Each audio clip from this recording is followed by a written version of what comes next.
કે ઉપાધિ કોઈ તું કરીમાં હજી હું બાપ બેઠો છું, ઉપાધિ કોઈ તું કરીમાં હજી હું બાપ બેઠો છું, અને જગતમાં કોઈથી ડરમાં હજી હું બાપ બેઠો છું. તારા સંતાપ ખંભે લઈ જગતના તાપ ખંભે લઈ ફેંકી દઉં સાત સમંદરમાં હજી હું બાપ બેઠો છું. ભાગ્યશાળી ભગવાનને પૂછીને ધરતીમાંથી આવ્યો હોય ને જે એને ઘરે દીકરીનો માંડવો બતાય, એથી એમાં બધું આવી. અમારે ગીરના નેહડાના તારણ કન્યાઓ બધા દીકરીઓ એમનો એટલે જગદંબાઓના નેહડામાં જગદંબાઓ બધી છે એના દર્શન થાય.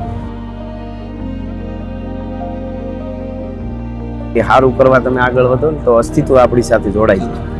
તો આ વખતે 58 દીકરીઓ એટલે આખો આપ જાણો છો ખર્ચો પણ એટલો હોય. ગાય એટલે કોઈ એક ધર્મ ને એક ધર્મને જે છે એનો આપણે ગૌરવ છે સનાતનનો, પણ ગાય બચાવવી એટલે પૃથ્વીનો ગોળો બચાવવો. આપણે ગાયથી આઘા જેટલા ગયા એટલા આપણે ફટાક્યા થતા જઈએ છીએ. ઠેહ લાગે દેહ થડકે ને પંડ મેં ઉપજે પીડ, તોય વધતી ખમા વીર એવી પેખી બેનડ પાલિયા. બેન માટે દુઓ કીધેલો છે, દીકરી માટે અનેક ગીતો લખાણા, પણ મેં પણ એક બે ગીતો લખ્યા છે કે બેની બારમતી દાદાજીની ડેલીએ ફોરેલું ફૂલ જાણે વાલપની વેલીએ. બેની બારમતી દાદાજીની ડેલીએ બાળપણના એ બધા તોફાની પોટલા દાદાજીના ચરણોમાં મીઠકથી મેલીએ. બેની બારમતી દાદાજીની ડેલીએ. માથે ખેહડાની ભેટ છે, માથે એની માથે ખેહડી હોય એ રીતે આ બધું માળા હોય, ચૂડિયા હોય મારા છે, પણ કાનના કાણા થોડાક ઝીણા થઈ ગયા તો આવ્યું નહીં હરખું, દુખવા મળ્યું એટલે ન પહેર્યા.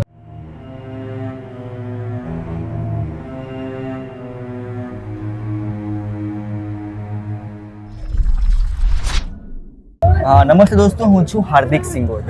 ખાસ કરીને હાલ અત્યારે અમે શ્રી રાજભા ગઢવી ચેરિટેબલ ટ્રસ્ટ દ્વારા નેહડાની અંદર સારંગ સમાજની ખાસ કરીને 58 દીકરીના સમૂહ લગ્નનું આયોજન કરવામાં આવ્યું છે. મારી સાથે રાજભા છે, રાજભા સાથે આપણે વાત કરશું.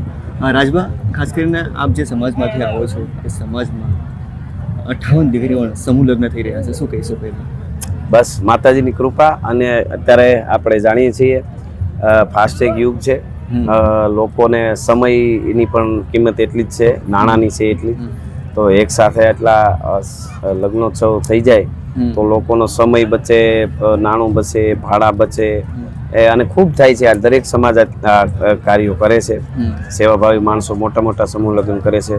અમારે ગીરના નેહડાના તારણ કન્યાઓ બધા દીકરીઓ એમનો એટલે જગદંબાઓના નેહડામાં જગદંબાઓ બધી છે એના દર્શન થાય, અને એનો ખૂબ રાજીપો છે. અને આપ જમાવટની ટીમ અહીં આવી એ બદલ પણ આપનો પણ હું આભારી છું. રાજભા, પહેલો સવાલ કે આવો વિચાર ક્યાંથી આવ્યો કે મારા સમાજમાં, મારા ગીરની અંદર નેહડાના અંદર વસતા લોકો છે તેના માટે થઈને મારે સમૂહ લગ્નનું આયોજન કરવું છે? કંઈક ને કંઈક કરવું એવું તો તાસીરમાં અમુક વસ્તુ તાસીરમાં એટલે મને એવું થયા કરે. પછી ઈચ્છા હતી ને બાપુજી મારા જે પિતાશ્રીની બહુ ઈચ્છા, એ ઘણા સમયથી એમ કહેતા ના છેવટ થોડો ફાળો કરીને એક થઈને કરવું જોઈએ, આપણે સમય બચે, નાણું બચે, ખોટા ખર્ચાનો. બાપુજી એકદમ દેશી માણસ હતા, પણ વિચારો બધા એકદમ અત્યારના જેવા હતા. એટલે એનો ઈચ્છા હતી, માતાજીએ કૃપા કરીને આપણાથી કંઈક થાય એવું થાય તૈયાર થાય ને. એટલે આ 3જું વર્ષ છે અને સરસ થાય છે. અને એટલે પિતાશ્રીની ઈચ્છાથી જ આમ તો શરૂ થયું છે. થોડા સમય પહેલાં પિતાશ્રીનું પણ અવસાન થયું. હા, ખાસ કરીને પિતાની લાગણી પણ હશે, પિતા પણ વારંવાર આપને થોડું માર્ગદર્શન આપતા હશે, તેના વિશે વાતો કરવી છે. હા, એ તો છે જ ને, એની જગ્યા પૂરાય નહીં. અત્યારે મારે કાંઈ અત્યારે એક ઠેકાણે મળવા એક જગ્યાએ એક જગ્યાએ જવું પડ્યું એટલે એ તો હરખ હોય આપણને, પણ ઓલો સમય ન હોય તો ચાલે.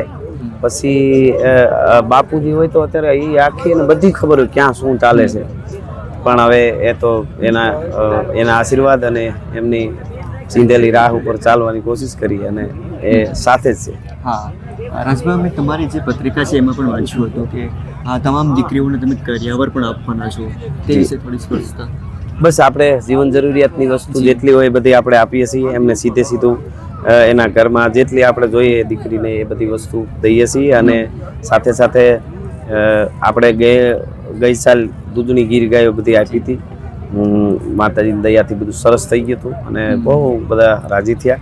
આ વખતે આપણે ઘણી વખત સાંભળ્યું છે ને કે સારું કરવા તમે આગળ વધો ને તો અસ્તિત્વ આપણી સાથે જોડાઈ જાય. તો આ વખતે 58 દીકરીઓ એટલે આખો આપ જાણો છો ખર્ચો પણ એટલો હોય. તો એમ થતું હતું શું થશે, તો સત્તાધારથી વિજય બાપુને એમ થયું કે કારણ કે અમારે સત્તાધાર આપા ગીગા વખતથી નેહડા રે નાતો શામજી બાપુ, હા એટલે ગામ તરફથી પણ એને વિજય બાપુને એવી પ્રેરણા થઈ આપા ગીગાએ કરી અને એમણે એવું કીધું કે મારે ગાયું દેવી છે, ઓળખ્યું એટલે મોટી ઓળખ્યું છે ટૂંકમાં વરસદી પછી કે 1.5 વર્ષ પછી વ્યાઈ શકે એવી રીતની ગાય ગીર ગાયની બધી ઓળખ્યું આપણે હવે અને ઘેરે પહોંચી ગઈ છે અત્યારે 58 દીકરીઓને, એટલે એનો ખૂબ રાજીપો છે મને. રાજભાઈ, તમે ગીર ગાયની વાત કરી તો થોડું મારે ગીર ગાયનું મહત્વ વિશે પણ જાણવું છે. આપણી સનાતન પરંપરામાં તો ગાયું જ આપણો દેશ જ છે એ સમૃદ્ધ હતો એ ગાયુંને કારણે. ગાય છે તો જીવન, ગાય એટલે કોઈ એક ધર્મ ને એક ધર્મને જે છે એનો આપણે ગૌરવ છે સનાતનનું, પણ ગાય બચાવવી એટલે પૃથ્વીનો ગોળો બચાવવો.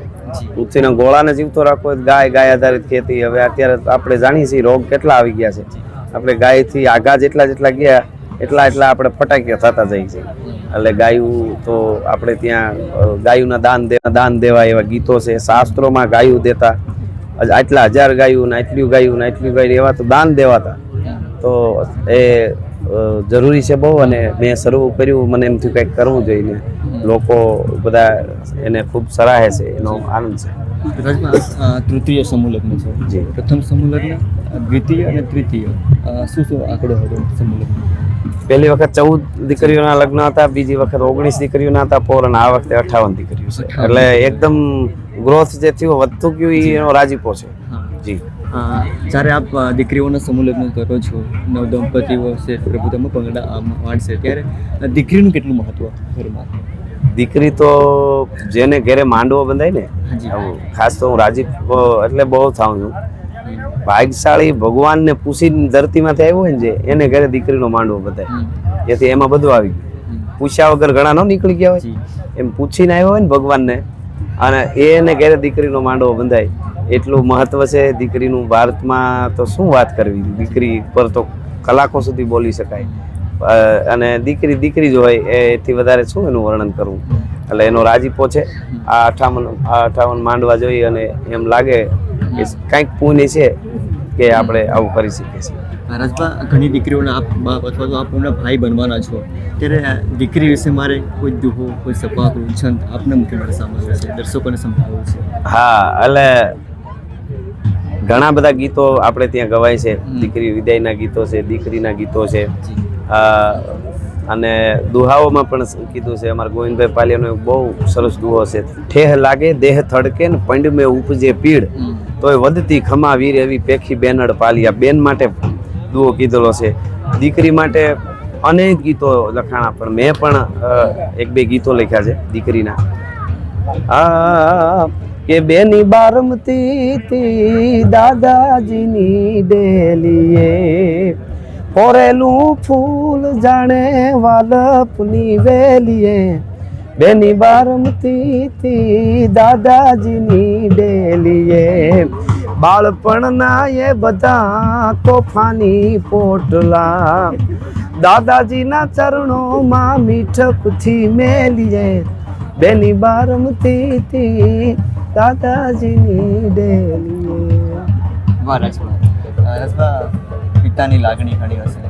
આજે પિતા સ્વર્ગવાસ થયા છે, પરંતુ આ કાર્યક્રમ છે મોટી સંખ્યામાં 58 દીકરીઓના પ્રભુતામાં પગલાં માંડવા રહ્યા છે.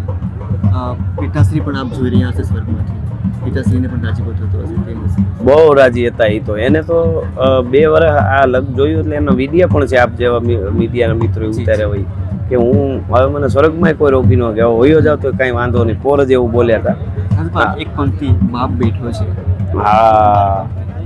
હા, એ પૂજ્ય બાપુજીને સાંભળાયું. બાપુજી એ હવે હું કદાચ 10 ગીત લખું બાપજી પર તો એ સંભળાવી ન શકું, પણ ત્યારે મેં સંભળાવ્યું. એનો મને ખૂબ રાજીપો છે. અને કોઈ પણ માણસ હોય એને એક ફિલિંગ આવે.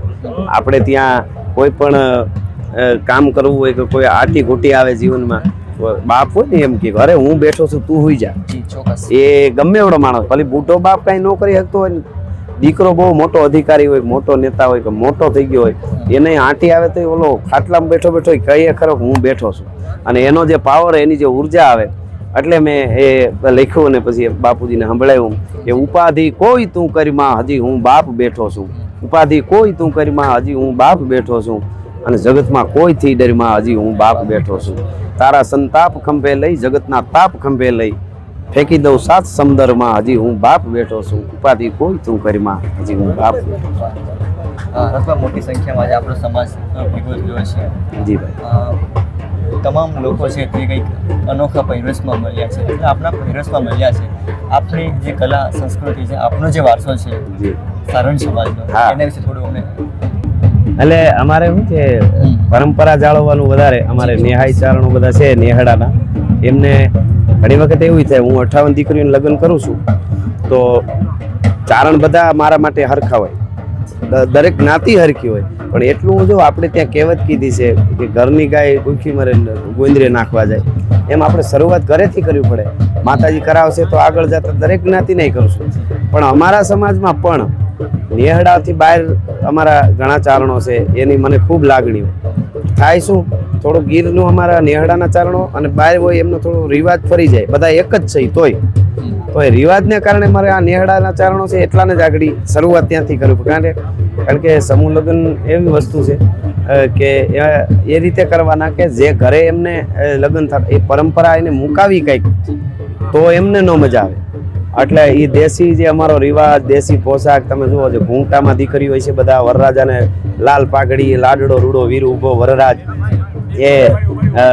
એટલે એ રીતે આખે આખું પરંપરા જળવાય અને દુનિયામાં આગળ આવવું, ચંદ્ર સુધી પૂગી જાઓ, મંગળ સુધી પૂગી જાઓ. પણ ભારતીય પરંપરામાં દરેક લોકોની એક ધરોહર જે છે એ પરંપરા પ્રમાણે એ અસ્મિતા જળવાય, એ તો જ ભારત. એટલે શું, ઓલો જે નકશો જોઈએ એ જ ભારત નહીં ખાલી, એ તો છે જ ભારત. એટલે જુદી જુદા રિવાજો, જુદી જુદી પરંપરા, એની એક વહેતું નીર ખળખળ આયલું જાય છે, એ રીતે એ જળવાય એવી તમે બધું જોયું હશે. દરેકને એવું મળવા અમારે જાન આવી જાય એટલે જવું પડે, બાપ હોય ને દીકરીનો મળવા જાય બધા, એ રીતે અમે મળી આવ્યા બધા. એટલે એ સરસ છે. રાજભા, એક વસ્તુ ચોક્કસ છે, રાજભા મોટા કલાકાર બન્યા છે, દેશ વિદેશમાં પણ શું કહેવાય લોક સાહિત્યની વાતો કરે છે, પણ રાજભા છે ખરેખર તો સંસ્કૃતિ, જે પોતાનો વારસો છે તે ખરેખર નથી ભૂલ્યા. આજે રાજભા, મેં તમને જે પોશાકમાં જોયા છે, ખરેખર અંદરથી ગર્વ થાય છે કે આપણું સનાતન હજી જીવે છે. ખાસ કરીને તમારી પોશાકની મારે વાત કરવી છે. આ પહેર્યું છે તે શું કહેવાય, પાઘડી અને જે પોશાક છે, પાઘડી કહેવાય, આ ખાલી ખંભે રાખવાની કેવડી કહેવાય, અને આ કે લોક ભાષામાં કેડિયું કહે છે આને. અમારે ગીરમાં અમારે કડિયું કહે, દેશી ભાષામાં કડિયું, લોક ભાષામાં આને ચોયણો કહે, અમારે દેશી ભાષામાં સરણો કહે. માથે ખેહડાની ભેટ છે, માથે એની માથે કેહડી હોય, એ રીતે આ બધું માળા હોય, ઠુળિયા હોય મારા છે, પણ કાનના કાણા થોડાક ઝીણા થઈ ગયા તો આવ્યું નહીં હરખું, દુખવા મળ્યું એટલે ન પહેર્યા. આ એટલે જૂની પરંપરા છે, એ એક એક વસ્તુ સાયન્સથી જોડાયેલી છે, એ બધું અદ્ભુત છે આપણું સાચું બાજુ. નવ દંપતીઓ પ્રભુત્વમાં પગલાં બાળશે, તેમને શું સંદેશો આપવામાં? બસ એમના જીવનમાં ખૂબ આગળ વધે, સમાજ માટે પહેલાં, પછી રાષ્ટ્ર માટે સારા કામ કરે, અને રાષ્ટ્રને ઉપયોગી થાય એવા વિચારો આવે અને આગળ વધે. એની લીલી વાડી ઉતર વધે એવી જગદંબાને પ્રાર્થના, અને બધા એક બની આવા સારા કાર્ય કરતા રહીએ, જોડાતા રહીએ, અને આપણા સંસ્કારને, સનાતનને આગળ વધારે એવા કામ કરતા રહીએ એવી જગદંબાને પ્રાર્થના. રાજભા, ખાસ કરીને જમાવટના હજારો દર્શકો અત્યારે આપણે જોઈ રહ્યા છે, તો ખાસ કરીને જે આપણે અહીંયા અમે જોયું, આપણે જે ભાઈચારો કેળવ્યો છે, સનાતન સંસ્કૃતિને જે જાળવી રાખ્યો છે, એમના વિશે એક જમાવટના દર્શકોને આપશું. બસ આપણે ત્યાં ભગત બાપુનું બહુ સરસ ગીત છે કે પ્રેમી તળાવના એ જ પાણીડા તમે સાથ મળી સંપી રેજો, અને આફળજો તાવલી પાળતણું રક્ષણ કરજો. પ્રેમી તળાવના પાણીડા સાથ મળી સંપી રેજો, આફળજો પણ હતા હતા. તળાવનું પાણી હોય ને આફળતું હોય, પણ અંદર બહુ ઓલું ન હોય, હતા હતા. અને પછી એવું પણ કીધું, કાદવમાં સંઘર્ષો તો ડોળા થશો, સિસરા બનશો, હંસ કિનારા છોડી જશે, પછી તન ધોળા બગને મળજો. તો પ્રેમી તળાવના પાણીડા સાથ મળી સંપી રહેજો.